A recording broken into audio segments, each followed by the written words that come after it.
हिंदी में यूपीएससी की तैयारी से संबंधित प्रोग्राम्स को देखने के लिए सब्सक्राइब करें स्टडी IQIAS हिंदी।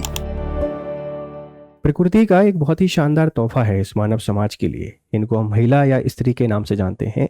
स्त्री तोहफा क्यों है? क्योंकि उसके पास सृजन करने की क्षमता होती है, और सृजन करने की क्षमता ये विशेष है क्योंकि ये सिर्फ और सिर्फ महिलाओं के पास होती है। और इसी के कारण जो मानव सभ्यता है ये आगे बढ़ रही है, क्योंकि हम लोग वंश और परिवार में बहुत विश्वास करते हैं। एक पीढ़ी के बाद दूसरी पीढ़ी आती है और उसमें ये संतान उत्पत्ति की प्रक्रिया बहुत इंपॉर्टेंट है। लेकिन किसी कारण, बस किसी कॉम्प्लिकेशन के कारण कुछ महिलाएं इस प्रोसेस का हिस्सा नहीं बन पाती हैं। उसके पीछे फिजिकल और मेडिकल कुछ भी कॉम्प्लिकेशंस हो सकती हैं, लेकिन वो जो प्रक्रिया है, मतलब जो वंश की प्रक्रिया है, या एक माँ या एक जो कपल होता है उसको बच्चों की चाह होती है, उस चाह को पूरा करने के लिए एक टर्म है। उस टर्म को हम लोग सरोगेट मदर के नाम से जानते हैं, सरोगेसी माँ के नाम से जानते हैं। हिंदी में किराए की कोख के नाम से जाना जाता है। जैसे कि कुछ कॉम्प्लिकेशंस है और आप फिर भी चाहते हैं कि आपके बच्चे इस दुनिया में आए, तो कोई दूसरी महिला जो अग्री हो, स्वस्थ हो और वो अग्री हो और किसी बिना नॉन फाइनेंशियल बेनिफिट के वो इस काम के लिए करने के लिए तैयार हो, तो उसकी कोख में इन बच्चों को पाला जाएगा। एक पूरी प्रोसेस है जिसको हम लोग सरोगेसी के नाम से जानते हैं।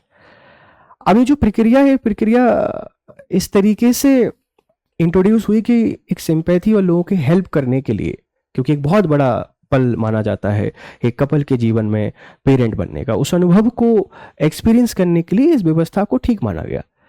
लेकिन भारत में गरीबी और अशिक्षा के प्रभाव में इन व्यवस्था का दुरुपयोग किया गया। कितनी पवित्र व्यवस्था, इसको दुरुपयोग किया गया और इसका कमर्शलाइजेशन हुआ। गरीबों को पैसे का लालच देके एक महिला 2, 3, 4 बार सरोगेट माँ बन रही, जबकि लॉ कहता है कि एक ही बार बनना है। और इसमें बहुत सारे मीडिएटर्स ने एक नेक्सस टाइप का बना दिया। फॉरेनर्स इंडिया आने लगे सरोगेट मदर के लिए, ढेर सारा पैसा और सब कुछ उसमें बनने लगा। जो प्रकृति का नियम है उसका मजाक उड़ने लगा। सुप्रीम कोर्ट ने 2021 में, या सरकार ने 2021 में इसको लेकर एक वर्डिक्ट, एक कानून बनाया, और उस कानून में को हम सरोगेट लॉ के या सरोगेट एक्ट के नाम से जानते हैं। अब इसकी ढेर सारी शर्तें हैं, तो इससे कुछ लोगों को परेशानी हुई। और परेशानी क्यों हुई? क्योंकि यहाँ पर एक शब्द है रेट्रोस्पेक्टिव एज लिमिट्स। मतलब जो कानून बना है, उस कानून बनने के पहले के जो काम है उन पर ये लॉ रोक नहीं लगा सकता, मतलब उस एज लिमिट को ये बैरियर नहीं बन सकता है। तो इसको लेकर कुछ दंपतियों को परेशानी हुई। उस पर ही हमारे सुप्रीम कोर्ट का एक फैसला आया है। क्या फैसला है, जरा हम इसको समझने की कोशिश करते हैं। या एक बात समझना कि जो सरोगेट मदर है ये एक इंपॉर्टेंट कंसेप्ट है। सरोगेसी एक प्रोसेस है। इसके थ्रू क्या होता है कि जैसे ये कोई एक कपल है, ये कपल, और ये किसी फिजिकल या मेडिकल कॉम्प्लिकेशन के कारण ये कंसीव नहीं कर पा रहे हैं बेबी को, तो ये सरोगेट मदर का कंसेप्ट है। मतलब कोई कोख, या आप लोग जानते हैं कि सरोगेट माँ कोई दूसरी महिला आएगी और इनका जो चाइल्ड है इसको अपने कोख में इसको पालेंगी, तो ये पूरी प्रोसेस है, सरोगेसी की प्रोसेस कहलाती है, सरोगेसी की प्रोसेस कहलाती है। और जो माँ है, जो दूसरी महिला है, वो सरोगेट मदर के नाम से जानी जाएगी। इसका जो पर्पस है बड़ा सिंपल सा है कि ये एक तरीके से, मतलब जो पेरेंट्स बनने का जो एक्सपीरियंस है उसके लिए, या हम लोग कह सकते हैं कि सिंपैथी के पर्पस से किया जाता है। ये हमेशा नॉन फाइनेंशियल होना चाहिए, मतलब पैसे इसमें इन्वॉल्व नहीं होने चाहिए, लेकिन इसमें पैसे इन्वॉल्व हुए तो इसको रेगुलेट किया गया 2021 में। अब जो रूल्स लागू है उसके कारण कुछ लोगों को परेशानी हुई, उस पर एक वर्डिक्ट आया है। क्या है परेशानी, मैं आपको बताता हूं। सुप्रीम कोर्ट ने 9 अक्टूबर 2025 को एक महत्वपूर्ण निर्णय में कहा है कि सरोगेसी विनियमन अधिनियम 2021 में निर्धारित आयु सीमाएं उन दंपतियों पर लागू नहीं होंगी जिन्होंने कानून लागू होने से पहले अपने भ्रूण एम्ब्रॉयज को संरक्षित किए थे और सरोगेसी की प्रक्रिया शुरू कर दी थी। मतलब 2021 में जो कानून बना, उस कानून बनने से पहले इस प्रोसेस को इनिशिएट कर चुके हैं। जो भ्रूण है, इस भ्रूण को फ्रीज कर चुके हैं कानून बनने के पहले।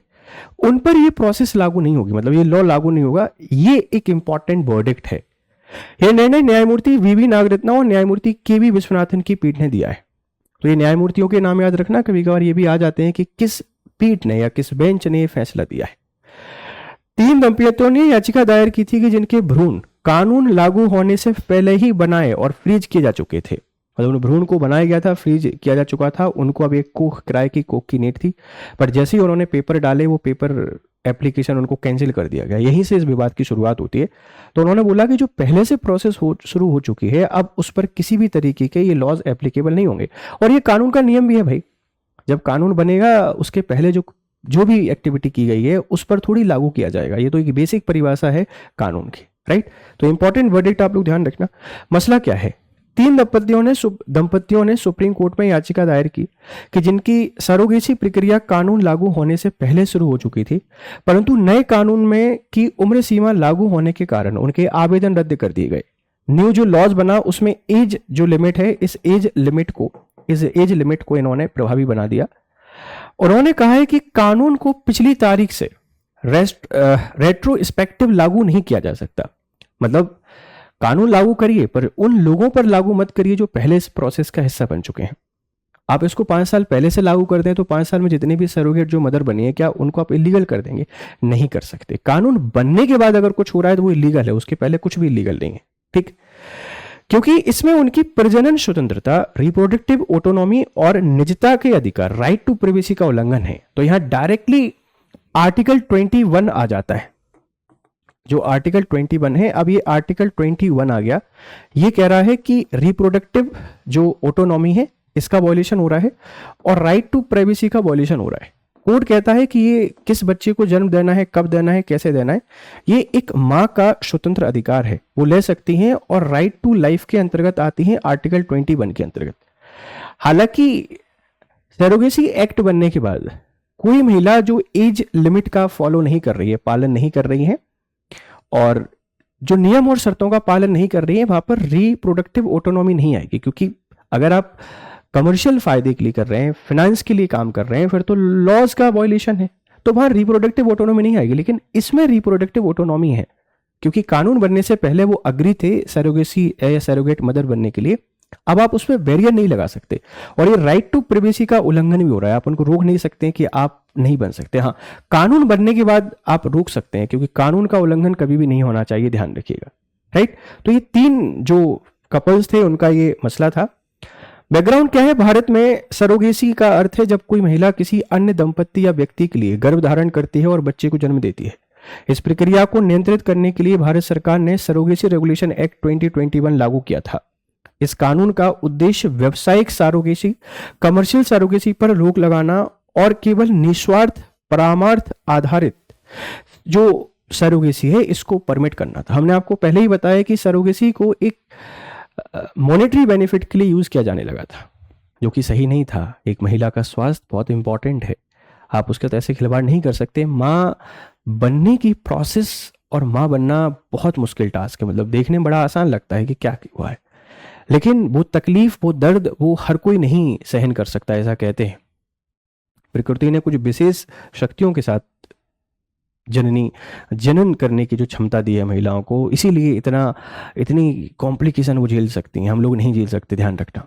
तो इसका कमर्शलाइजेशन किया जाने लगा था गरीबी का फायदा उठाकर। तो इसीलिए इसको रेगुलेट करने के लिए 2021 में ये एक्ट बना दिया और इसमें कुछ शर्तें कर दी। जैसे महिला जो है ना, इंटेंट मदर, ये 23 से 50 वर्ष के बीच में होनी चाहिए। जो पुरुष हैं इंटेंडेड फादर, ये 26 से 55 वर्ष के बीच में होना चाहिए।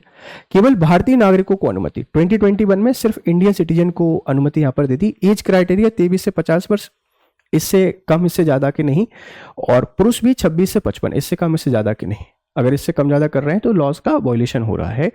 सरोगेट माँ को केवल मेडिकल खर्चे और बीमा की अनुमति, कोई आर्थिक लाभ नहीं। मतलब आप जो इंश्योरेंस है वो प्रोवाइड करा सकते हैं, इसी के साथ में मेडिकल खर्चे, जैसे कोई अब महिला है उसके स्वास्थ्य की देखभाल करने के लिए जो पैसा है वो आप खर्च कर सकते हैं। बहुत मॉनेटरी बेनिफिट आप नहीं दे सकते। हालांकि भारत में कानून का उल्लंघन बहुत बड़े स्तर पर होता है। अभी भी आपको ढेर जगह ये प्रैक्टिस देखने को मिलेंगे। अगर आपको लगता है कि आपके पास ऐसा कुछ हो रहा है तो प्लीज हमको जरूर बताइएगा, हम उस मुद्दे को कवर करेंगे और उन महिलाओं के हक के लिए आवाज जरूर उठाएंगे, राइट। फिर सरोगेट माँ को स्वयं विवाहित और कम से कम एक संतान की माँ होना चाहिए।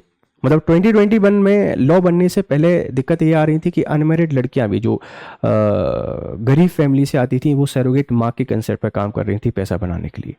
तो यहाँ शर्त लगा दी है कि मैरिड होना चाहिए और कम से कम एक संतान की माँ होना चाहिए, और एक महिला केवल एक बार सरोगेट माँ बन सकती है ना, सरोगेट बन सकती है, दोबारा नहीं बनेंगे। ये एक्ट हमने बनाया 2021 में और इसी को लेकर डिस्प्यूट यहाँ पर हुआ। मुख्य टिप्पणियां क्या है? प्रजनन स्वायत्तता, रिप्रोडक्टिव ऑटोनॉमी संविधान के अनुच्छेद आर्टिकल 21 के तहत जीवन और व्यक्तिगत स्वतंत्रता के अधिकार का हिस्सा है। किसी व्यक्ति को यह तय करने का अधिकार है कि वह कब, कैसे और किस तरीके से माता पिता बनना चाहता है। हर एक व्यक्ति को राइट है कि वो कब, कैसे माता पिता बनना चाहते हैं।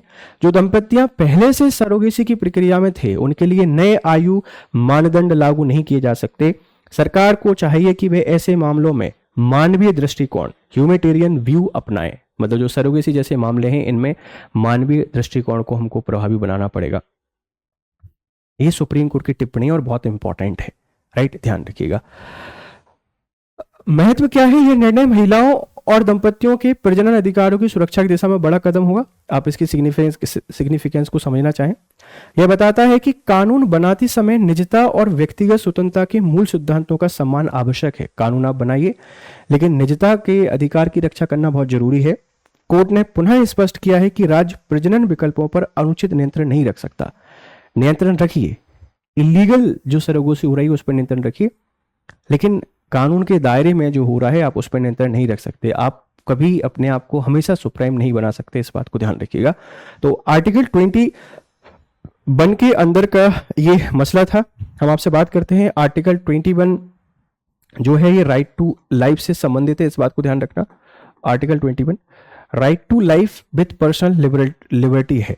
यहाँ पर right to life with personal liberty, जीवन जीने का अधिकार, गरिमापूर्ण जीवन जीने का अधिकार की बात की गई है। इसमें ढेर सारी चीजें हैं, इसमें स्वच्छ पर्यावरण, स्वास्थ्य, पानी, रहने और ढेर सारे, right to privacy, right to education. इसमें भी रिप्रोडक्टिव ऑटोनॉमी को राइट टू लाइफ के अंतर्गत डिफाइन किया गया है। सरकार इस पे अनुचित प्रबंध नहीं लगा सकती, सबको अपना अधिकार है। शादी करने का अधिकार आपका फंडामेंटल राइट है, राइट टू इंटीमेसी आपका फंडामेंटल राइट है। तो आप इसको मुझे बताने की कोशिश करिएगा कि जो राइट टू प्राइवेसी है ना, जो राइट टू प्राइवेसी है, निजता का जो अधिकार है, ये निजता का अधिकार किस केस में फंडामेंटल राइट के तौर पर माना गया है ना, किस केस के तौर पर फंडामेंटल राइट के तौर पर माना गया। और जो सरोगेट मदर है, ये किस तरीके से इस सामाजिक व्यवस्था को बिगड़ने से बचाने में मदद कर रही है, इस पर एक आंसर राइटिंग आप जरूर करिएगा। आप लोग यूपीएससी की तैयारी कर रहे हैं तो आपके लिए एक हमारा fast track foundation P2I course है। इसकी अंतिम तिथि 11 अक्टूबर है, आप इसमें एनरोल हो सकते हैं। ग्रेट इंडियन फेस्टिवल सेल चल रही है, अपनी तैयारी को बेहतर तरीके से कीजिए और पढ़िए हमारे साथ। चलिए फिर मिलते हैं आपसे दूसरे किसी लेक्चर में, तब तक खुश रहिए, मस्त रहिए। Have a nice time, good day to all. Hindi में यूपीएससी की तैयारी से संबंधित प्रोग्राम्स को देखने के लिए सब्सक्राइब करें स्टडी IQ IAS हिंदी।